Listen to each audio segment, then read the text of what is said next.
Okay, let's go. Hey, what's up, everybody? Welcome to the Let's Be Frank podcast. I'm your host, Frank the Tank Viscara, and today we got a special guest, Mr. Tim Guerin. Welcome to the show, man. Hey, thanks for having me, man. I'm honored. Absolutely. Honored to have you on, brother. So, for people who don't know you, Tim, who are you and where you're from? Tell us about yourself a little bit. Tell us your background. Yeah, so my name's Tim Garren, and I'm from Victorville, born and raised. I've been here my whole life.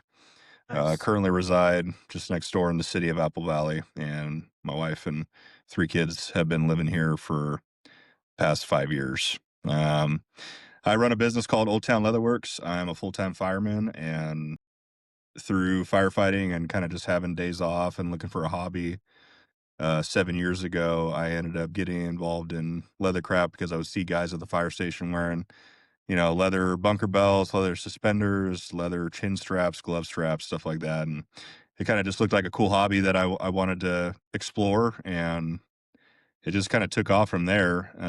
So that was 7 years ago, and I've really been pushing the growth of the business for the past 3 years now that I've been kind of really taking it seriously and tracking Nice. sales and improving and all the different aspects of running a business. Love it, man. That's amazing. That's cool. I'm also a local desert boy too. I was born and raised as well. I was born in Apple Valley here, St. Mary. I always tell everybody that I'm probably gonna die there too. We'll see. Hopefully, that's a long time from now though. But yeah, I'm also local. Shoot, no, I Yeah. love it, man. Maybe we get into depth a little bit more. Tell us, what is Old Town Leatherworks? And I mean, you told us a little bit about right now how it got started. What made you feel like, all right, instead of me doing this as a hobby, let me go in and form a company with Old Town Leatherworks. Yeah. Well, so first of all, Old Town Leatherworks, the name is me paying homage to where I started my career as a firefighter, which was in Old Town Victorville. Mm, And when I was 20 years old, I walked into Station 311 at the San Bernardino County Fairgrounds, wow. and I asked how to become a firefighter, and I didn't know the first thing about how to become one or what being one entailed. Hmm. And I did my first ride out at that station. Fast forward, uh, let's see, almost 8 years from that point, I was a full-time firefighter at that same station, running calls where I started. Old Town is where I got my start, and it's also where I spent the first 4 years of my full-time fire career, cutting my teeth as a firefighter and a paramedic. So Wow. Old Town is me paying homage to where I got my start. And the city that I not only grew up in, I started my career in, but also the same place of employment where I met my wife. Wow. So that place is very near and dear to me. Um, but yeah, just naturally, for those that don't know much about the fire service, we work 10 days a month. So I work 48-hour shifts, and I have 96 hours off. So I work 2 days on, and then I have 4 whole days off. Usually, if there's not force hires or overtime, or if I'm not going to training or something like that. So, that's 1/3 of your life that you're spending at the firehouse. Hmm. So naturally, you kind of find yourself with a lot of time in between Right. work. So a lot of us had second jobs. Before I was doing this, I was detailing cars on the side, Wow. Okay. and that got old really, really fast Hmm. because You I weren't was passionate about working it, on. huh? No, I wasn't passionate about it. It was kind of just like a thing for me to make a couple extra bucks on the side. Right. But it was, working the summer with the fire service and sweating all day in your turnouts and getting off work and then spending 8 hours detailing a car in the sun. It just wasn't for me. Yeah. That's not So it. Yeah. Wow. Well, you know what, man? Before we go any further, too, I just want to say thank you for your service, man. You know, I really honor and respect our first responders and everything you're doing here in our community, man. I really do appreciate it. I'm sure so much of our viewers and listeners also appreciate you. It's an amazing thing. I love how you're tying your business into where you're from, the Old Town, the Victorville. I try to do the same things myself too. Actually, if you look at my, social media handles at the Tank 760, I also try to also pay some homage to, where I'm from as well. So that's Yeah. amazing, and I love that so much. And real Mhm. quick before I move on with the leather stuff, if anyone wants to, if they're interested in, becoming a firefighter, is it okay for them to reach out to you, shoot you a DM, shoot you a Oh, message? absolutely. Shoot me a DM on Instagram's the best way to get a hold of me. Uh, Old Town Leatherworks is my handle on Instagram. Yeah, Love it. absolutely. If you have questions, I'd be more than happy to help you. I had plenty of people that helped me along the way. It can be a very grueling journey to get there.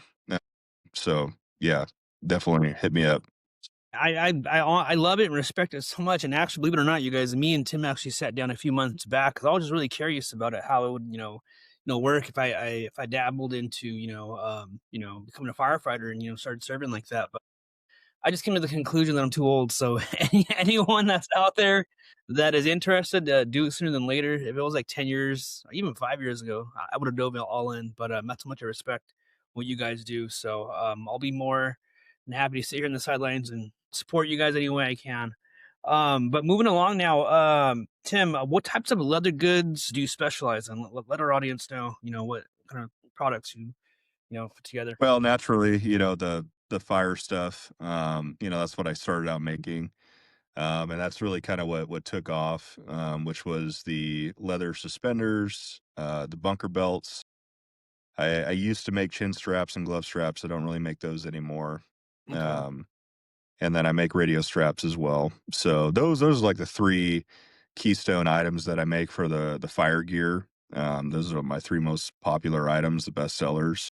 Okay. And then the past year and a half, I've really been dabbling more in the leather tooling, like the Sheridan style Mm, tooling that comes out of Wyoming, that has a lot of history behind it, and goes back many, many decades, maybe even centuries, some would argue. wow. But that's just flowers and leaves and scrolls and stuff like that that I've been incorporating as a way to, because I love fire history. I love history about things that I get into, music, Mm, fire, leathercraft, stuff like that. So I try to incorporate a lot of that old school tooling stuff that's in the great. fire gear as well. So yeah, I mean, I can almost make anything. It doesn't mean I'm going to do it for you necessarily. Right, right. It has to be worth Yeah. my time. Mhm. Being a husband and a father is number one for me. Yeah, And then on top 100%. of time job. So recently I've been making a lot of guitar straps. That kind of took off the last year and a half, almost 2 years now. I've been making those for pretty Great. big country artists. Well, I've which kind got of Morgan artist? I Wallen. saw that. I know you sent me a couple.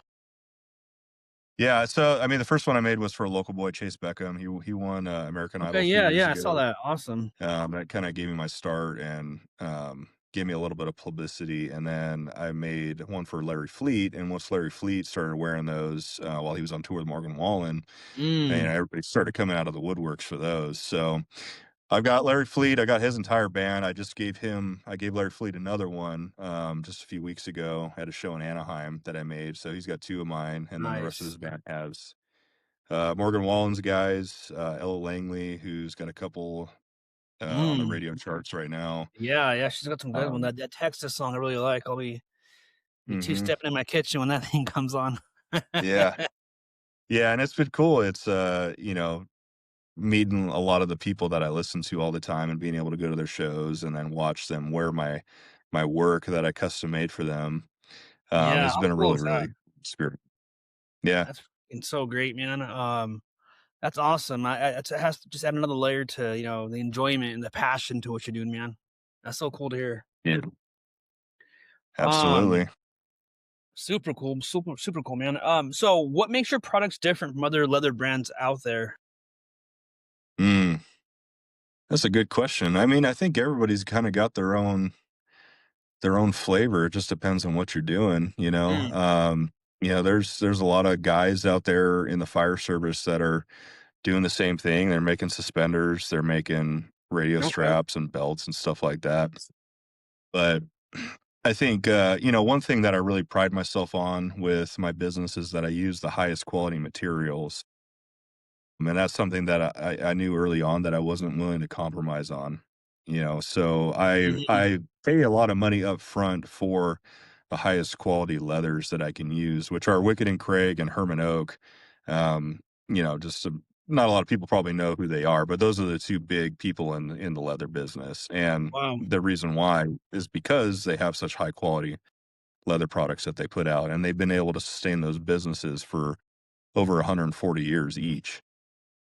So that on top of, I think, incorporating a lot of that tooling stuff I was talking about with the Sheridan style stuff and then drawing my own patterns is something I've been able to, or I've been pushing myself to do as well. And I get an idea of what a customer wants on their project, and then I'll go in there with a Mhm. graphite pencil and I'll just draw it on by hand, Yeah. instead of just using a template or a stamp or something like that. Because Right. my goal is, everybody can argue I'm better than the other person or whatever. Sure. I'm not out here saying that, but what I want is for you to have a piece of artwork that you can wear, that you can have pride in, So good. I that love that.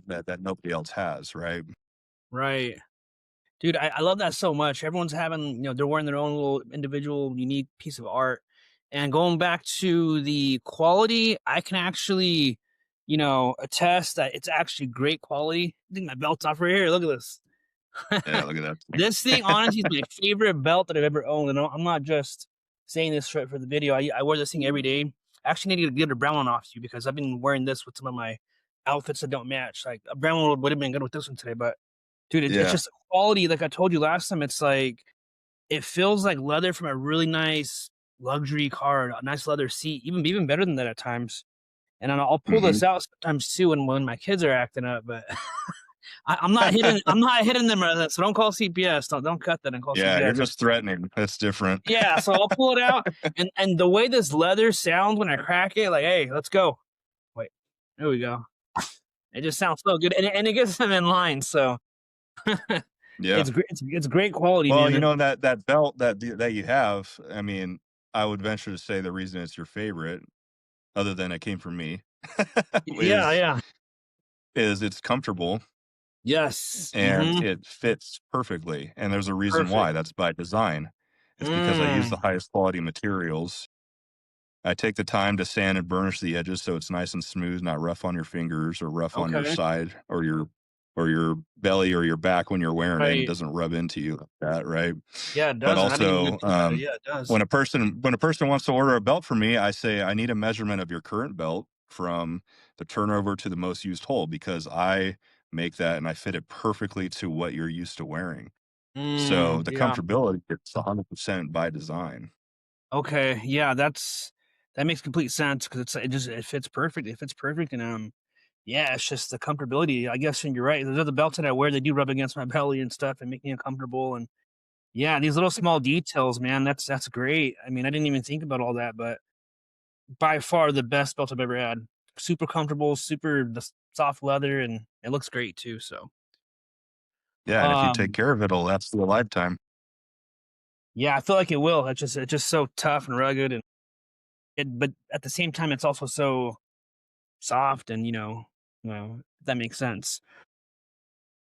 So yeah, next, so walk us through your process. Though I want to know. They want to know from raw leather to finished product. Walk us through the process of one of your products. Yeah, I mean, it kinda depends on the project. I'll give you the firefighter stuff, for example, is, the process is that a customer comes to me and they say, "Hey, I want a, pair of suspenders." Alright, so that Hmm. right there is like I treat it like you go to a tailor and you're getting fitted for a Okay. suit, right? You have to get measurements Mm. of with your fire gear on, I need you to measure from this point to this point, and that tells me how long I need to make those suspenders. And over the years, I've learned there's certain points, because I have a big 3-inch O-ring in the back of my suspenders. So Mm. a lot of times when you're wearing your air tank on a fire, that thing will tend to dig into your back. So I found the Wow. perfect spot on that back where it kind of just sits in Interesting. between your shoulder blades and it doesn't rub in, you know. Wow. But I invested in a strap cutter this year, and I'm really proud of that thing. And so what I do is I take a whole side of leather, which is half of a cow, and it comes to me direct from the dealer, and I run that thing through a strap cutter, and it cuts me out 18 belts at a time that are an inch and a Mm. half wide. So that starts the process, and then basically from there, I get the measurements down, and then I line all my leather work, which is something not a lot of people do. You know, a lot of people that are selling belts, and even the belt you have is lined. There's leather on both sides, is what that means. Oh, So okay. you're not getting the raw flesh side. That's like Right. it's Oh, just yeah, you're right. raw and That's it's the rough. detail I didn't notice. So Okay. I have two different sizes of leather that I glue together and I sandwich them and then I stitch them. So that thing is Mhm. glued with contact cement. It is stitched together, and then I edge it and I burnish it, which makes all the edges very smooth. Okay, And yeah. I follow that same process for a lot of the stuff that I make. So it's a lot of time. It's a lot of like meticulous, kind of the same processes, but it's like that old saying, the 10,000 hours to become a master. You know what I mean? So I Wow. I try to follow and not skip any steps. I do everything exactly the same. If there's something I find that I need to improve on, like I get feedback from a customer, Mm. I'll definitely take into consideration for sure. That's So, great. To but piggyback off yeah. that real quick also, I mean, how important to you is craftsmanship, doing things the old school way opposed to, just, doing stuff at a scale like a big factory or something? Yeah, I mean, it's to each their own, I think. I think when you get to a certain level, you start to lose control of that craftsmanship to a certain Mhm. extent. I'm at the point now in my business where I'm ready to start scaling a little bit more, and I want to hire a part-time employee to take over just Great. some of the minuscule things, like the sanding, the burnishing, stuff like that. Like those are pretty Mhm. like low-hanging fruit items that take up a lot of my Right. time. I feel like I can bring somebody in here and teach them how to do that stuff, and I can work on some of the bigger picture stuff. Right. But I think the problem with scaling, no matter what business you're doing, is you start to lose a little bit of control in the quality. Because my goal never was to have quantity. My goal was always to have quality. And I always give the old adage of, anybody that's familiar with In-N-Out Right. Burger, the restaurant. Uh-huh. In-N-Out sells, I don't know, look at their menu. 5 different things maybe. 5, 6 different things, And I yeah, think simple menu. I think in the last maybe 70 years, they've added like 2 items. Mhm. You go to Besides their somewhere secret like, menu besides their secret menu, but we'll talk yeah, about your which is secret just menu a later. little, yeah, and it's just a little twist on the stuff that they're already good at, right? Right. They're not reinventing the wheel. You can go get Mhm. hamburgers anywhere you want, right? Right. But there's a reason why you go to In-N-Out, and every time there's a line out the parking lot and out the door, Mhm. because All the time. they have mastered that low quantity menu, but the quality is above and beyond, It's so right? good, you're So right. where vice versa, if I were to go to like a Tom's Burger or something, Mhm. you have 100 items on the list and they're all mediocre, right? So Yeah, I that want to they be are. like that In-N-Out burger kind of quality where I have a few things that I do exceptionally well. I don't want That's to so have good. 100 things that I do mediocre. And that's the goal of my business model. Love that. That's such a great analogy. The In and Out to the Tom's Burger analogy. That's so good. You got me thinking now, spinning my wheels. Maybe I shouldn't scale back a couple of my things because I tend to Yeah, get a lot of stuff maybe. on my plate at once. Yeah. I make my menu simpler too. I like that. That's so good. Hopefully that helps some of our listeners and viewers out Well, there. I'll give you another example too, Frank. Yeah, Like, let's hear it. I'm a jujitsu practitioner, right? I'm a hobbyist. Oh, Okay. okay. Okay. So spending time around black belts and higher level Mhm. belts, you think if you were to roll with them and you were to grapple with those black belts, a lot of people think that they have 1,000 different crazy moves, but they don't. They have maybe a handful of moves that they have absolutely mastered and that work for them. And Interesting. that's the difference between those lower belts and those black belts. They have mastered the basics and the fundamentals of jujitsu. And that goes with any art. It goes with any craft, right? It's a martial Mm, art. And this is an art, the art of leathercraft, right? right. I want to master the basics and I want to do it exceptionally well. That's so good, man. I love that. I mean, I mean, I got guilty of, having that shiny object syndrome. It's just in my nature. I'm an entrepreneur and I want to do other things, and I get bored, I guess you can say. But over the past couple years, believe it or not, I owned the Rocky Mountain Chocolate Factory in the mall. That was mine for a couple years. A Oh, lot of wow. I didn't, lot of work, and I also yeah. had a I had a body shop. I helped launch a fix auto, and that was pretty fun too. I actually enjoyed that, but it was just spreading me so thin. And actually, I was doing everything at once at one time. It was insane. But you know, now over the past year though, I've dialed all that back. I sold the body shop. I sold my stake into the chocolate factory, and now I'm just focusing all things real estate and mortgage, which has always been my Mhm, bread and butter, right? Anything real estate or mortgage related, that's all me now. And I think I'm gonna just every time I want to do something else different, I'm gonna think back to that in and out analogy and the jujitsu one. mhm, That's so good, man. So good. Um, 100%. Next question for you: do you have a favorite piece that you've made so far for a customer? And what's the story behind that? Yeah, I think, yeah, I've been making some really cool Bible covers, and I really like those Mm. because the Bible is it's for everybody, but it's also so personal. Mhm. Um, and being able to have like a well-used Bible or somebody come to me with like a well-used Bible and, say like I want this and they're gonna add that to that Bible that they read every day or have been owning for years. I think that's Mhm. pretty cool. Yeah. I would say my favorite piece though is the latest guitar strap that I made for Larry Fleet. And I'll tell you why. One thing, Larry Fleet and his whole crew have been so good to me in my business. I mean, they're just stand-up people. If you're not familiar, if you like country music, Yeah, I highly 100%, dude. I know recommend he you is. listen. Yeah, I highly recommend you check him out if you don't know who he is. But like, um, so I made that first one for him, and then I used the measurement that I had because that was just kind of like a I didn't even know if it was gonna work. I made it for him, I brought Mm. it to a show, I ended up meeting him and giving it to him, and he wore Wow. that thing for the past year and a couple months. That's When it great. came time to do a second one for him, I got into contact with him again, and I asked him what he would want on it. He chose the font that he wanted. He said he wanted the letters a little bigger, they wanted to be like a certain font, and then he said he wanted antlers and he wanted mallards and cattails on it because he likes to Mhm. hunt, for some pet secret stuff. I like it. And I'm like and that's a whole whole 'nother side of leathercraft that people, like, that don't know anything about leather. I mean, it's one Right. thing to stamp something on or, like, tool a flower or something, but, you're getting into, like, making ducks look realistic on a guitar strap. It's extremely difficult. Sheesh. Yeah, I can only imagine.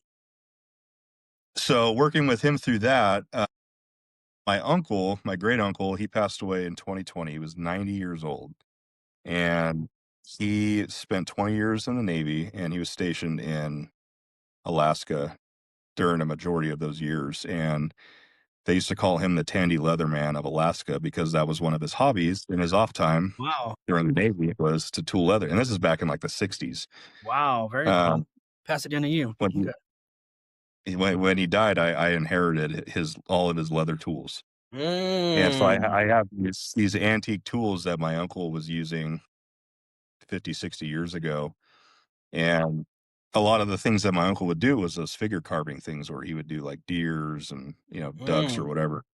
Okay. So, I don't have any of those tools. I went in there and in depth looked at all those tools, and I was like, "Oh, this is exactly what I need for these ducks, for these antlers, for these cattails," and I used all of the tools that my uncle used years before I was even born when he was in the Yeah. Navy to tool that project, which I thought So was cool. pretty cool. Just like kinda that legacy, passing the Right. tools, and then giving the strap to Larry backstage at the House of Blues in Anaheim, and then now he's gonna be wearing and having my artwork. I think just having my art out there on my favorite artists and seeing What a that go all dream. over the world is just the coolest thing.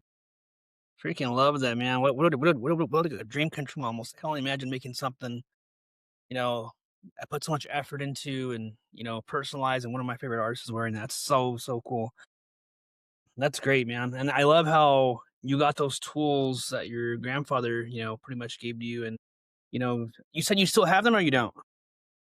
I still have them. Okay, awesome. So, I mean, like, just, you're keeping those in your family. Hopefully, you'll pass it on to the next generation too, whether that's your son or your child or whoever. But that's so Yeah. cool, man. I love hearing stories like that. You had an heirloom there for sure. Um, okay, so moving on here, man. You've got a demanding career, a business that's growing now and starting to thrive, about to hire your first employee. Congratulations again, and a family. How do you balance Yeah. it all? Tell us, like, what does family mean to you, and how are they in support of of what you're doing and what you're building? Yeah, I mean, that's a really good question, and I think it's something that you have to be intentional about, and it's something that you have to work on daily. Just like your faith, right? Like Right. that is something that you have to take on every day, and that's something that you have to make a decision. Like, Mm, how am I gonna respond to this? How am I gonna act, wow, it's good. And with being intentional and like finding balance with all these things on your plate. Um, Obviously God comes first, Hmm. family, my wife, and then my kids, right? I always try to keep it in that order. Do I fail at that sometimes? Absolutely. Hey, you're Right? human.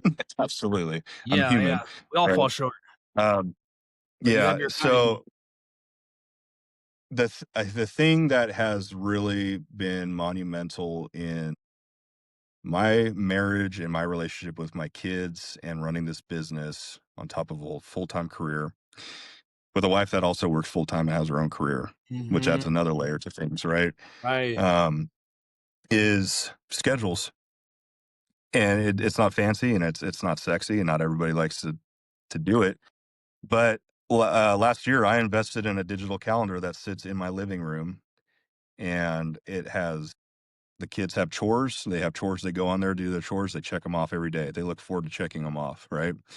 On Yeah. top of that, I go in on the app on my phone and I schedule all my normal work days at the firehouse. And then on Okay. top of that, my wife puts her schedule in on that. Right. So at any time I can go on the app or I can go on the calendar in my living room and see who's working and when we're working. And then on top of that, like if we have any vacations, okay, let's Right. schedule it. Another important thing for married couples or dating couples is have a date night once a week. No Hmm. comp That I've heard that a lot, man.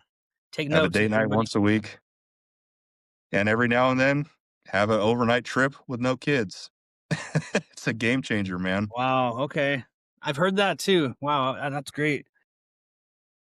The secret sauce, so it's also I'm hearing you say calendar. I mean, check this out. I was actually right before we got on this podcast.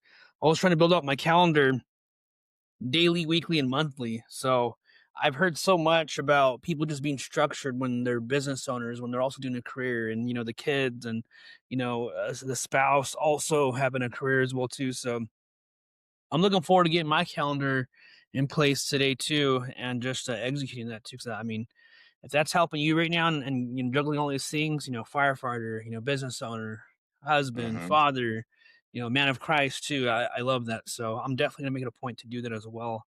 Anyone else that's out there that's struggling and feeling your life is chaos too, give it a shot and let us know how it goes. What Yep. sacrifices have you had to make along the way of all this, thing called life? As far as As far as, all right, career, so you have your career, your husband, your father, then all right, I'm gonna do this business thing now too, right? What kind of sacrifices have you had to make? Less time with the family, less, yeah, time. it's time is a big sacrifice, and that's just the one thing that comes with the job, and it is a lot out of my control. You miss important days. Thankfully, I had a lot of the holidays off this past year, but I can't Mm, tell you how many Christmases and Christmas Eves and birthdays and Thanksgiving, Halloween, trick or treating I've missed with my kids. mm, But you're upfront about it and you know about it, and you find a compromise. If I have to work Christmas, then we celebrate the day before, or we celebrate the day after, or a few days before. You find time going back to that schedule of, it's like, okay, well, dad's going back to work. Um, and that's just what comes with the job. That'd right. be probably one of the negatives. I've been doing it so long now. I mean, I don't really look at it as a negative. I just look at it as part of the job. You know, I'm scheduled to Yeah, work that day. I'm showing up. You know, it is what it is. But right. you know, it affects the family more than it affects me at this point. Um, but you know, and then the sacrifice with the business. You know, everything that I have on. You know, and then having a business on top of that. Um, you know, there's sacrifices you have to make Mhm. for your family. You know, I can't get this done, and sometimes that's telling your customer like, hey, it's going to be you know another 2 weeks or whatever. I had something come up, you know, Right. or I know how I got to that take my feels, right? yeah yeah I totally get it. yeah. You know, it's just and it all comes down to just open and honest communication. You know, get ahead of it before it becomes a problem. If you see that you know you're going to be late on an order, which thankfully I never have been late. I always overpromise or sorry, underpromise and overdeliver is my model for that. I gotta It's start doing that. yeah, it's this is gonna take 3 months, and then it takes me a month to get it done, and I tell them, "Hey, your stuff's ready." It's like, "Oh, man, great. I thought it was gonna Great. take 3 months. You got that done quick." So you I do love that that on approach. purpose, right? You wanna Okay. underpromise and overdeliver on Right. everything, and you also wanna do that with your family, you know? Yeah. That's great. You just taught me something today. I'm gonna start implementing that with my clients and the family too. Under promise and over Yeah, deliver. Yeah, I've heard a lot about yeah. that too, but never really implemented it into my business. But I think it's gonna be a busy year on my side too, so I'm gonna start doing that. I love that. So with all that said though, how do you stay grounded when things get really busy or really overwhelming? A lot of the stuff that I've kinda talked about, I mean, number 1 being my faith, you know, Mhm. church is a non-negotiable for me. Yeah. And for my family, you know, so I stay plugged in with my church, and the biggest thing, I mean, I don't need to go to church to hear a sermon. I can do that at any time I want during the Right. day on a No podcast, right? excuse. But I do that to have fellowship with people. Mhm. Right.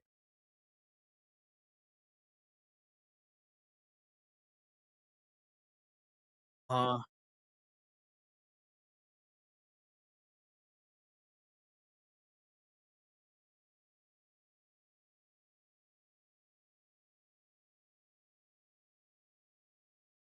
right.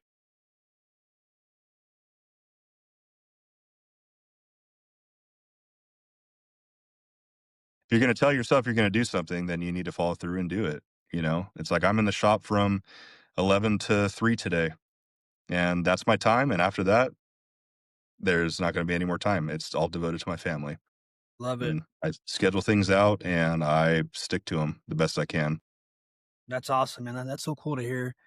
If for those of you that don't know, me and Tim actually attend the same church, God's House. If you guys are here in the high desert, definitely check it out. Uh, it's growing exponentially right now. Not 'cause it's the cool church, because God's really moving through there, I believe. When I'm there, it's just like you said too, the fellowship's amazing, the worship's amazing, and I mean, I've just, I've made it a point to get there.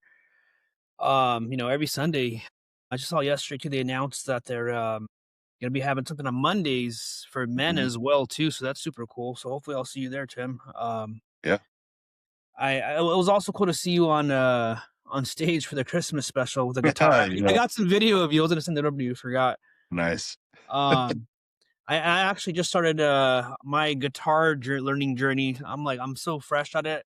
So once I get a little bit better, I'll definitely be hitting you up for a guitar strap too. I've always wanted to learn, like, my whole life, and I've had so much free time on my hands now that I'm just like, all right, well, let's get at it. Who taught you how to play the guitar? I see, you're up there playing.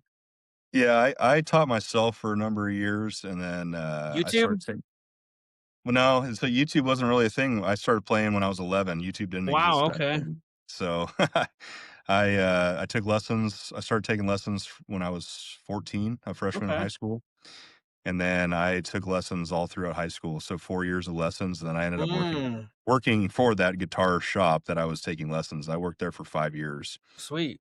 Most of it was volunteer, you know, it was high school Yeah. stuff. Right.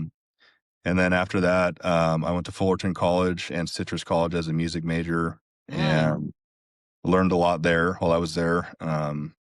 Other than that, I'm all self-taught. Now, I mean, with YouTube, I mean, it's just I don't even know why anybody would.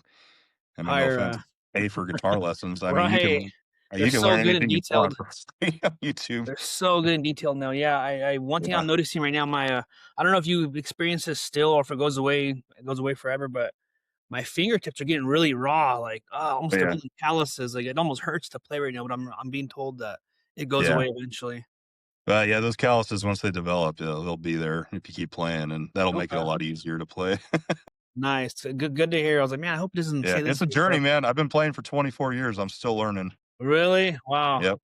Yeah, I just wanna be able to play and, be, summer times, like, we're all at the river, the lake and stuff, camping. I wanna be able to pull that out, just, play something with the family and just relax, but so I'm excited about it. We'll see where it goes. I'll definitely be getting a strap, something cool. I want something cool now that you do. You let me know you do a lot of cool stuff with the ducks or just some custom stuff like that. I like that. Um, Yeah, I know. uh, we've got a few more minutes left here.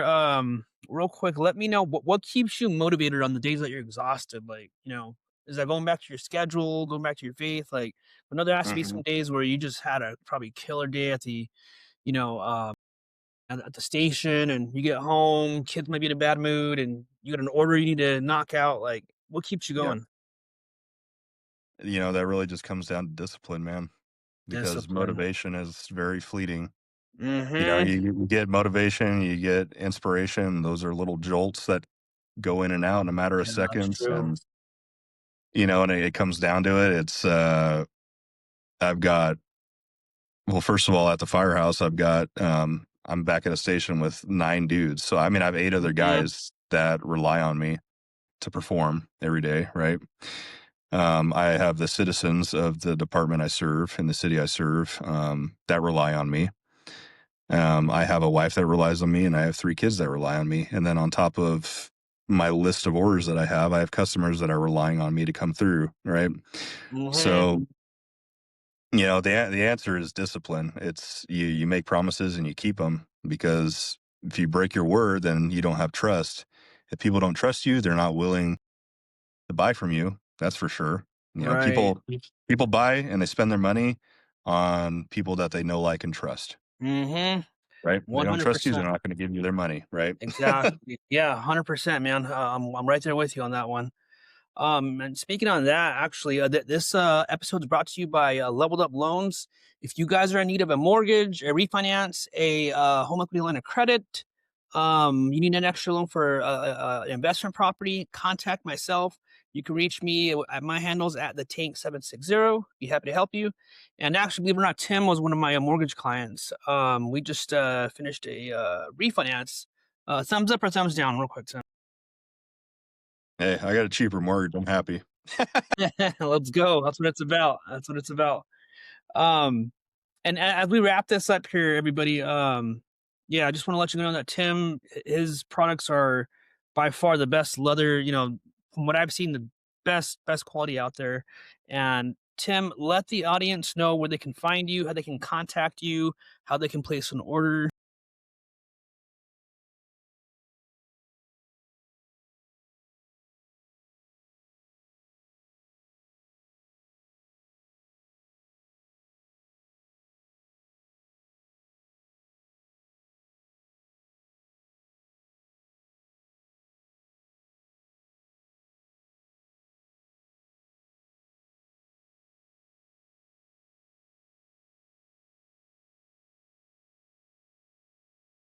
Whatever it is that you want built.